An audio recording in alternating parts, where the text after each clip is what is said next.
تعرف إن نابليون بونابرت كان خايف من انتشار الذهب بين الناس في فرنسا؟ والسبب ورا خوفه ده كان الراجل الإيطالي لويجي برونياتيلي اللي اكتشف الطلاء الكهربائي أو الإلكتروبليتنج، وبقى يقدر يرسب الذهب على المعادن الرخيصة وخلى الذهب في متناول الكل وانتشر بسرعة وما اقتصرش بس على الذهب. وجي ألبرت مارش باختراع النيكل كروم، وبسبب لمعانه ومقاومته للصدى انتشر في كل مكان من أول العربيات لحد مقابض البيبان. بس كان فيه مشكلة واحدة بس، إنه ما بيستحملش البيئة القاسية، ومن هنا جه اختراع الهارد كروم عشان يحل المشكلة دي. بمقاومته العالية للاحتكاك والصدى بقى الهارد كروم الاختيار الأمثل للاستخدامات الصناعية.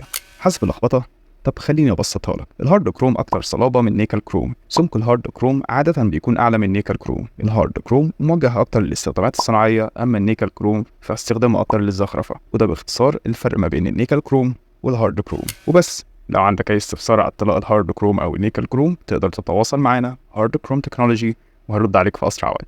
واكيد ما تنساش تعمل لايك فولو، لو على يوتيوب ما تنساش تعمل سبسكرايب.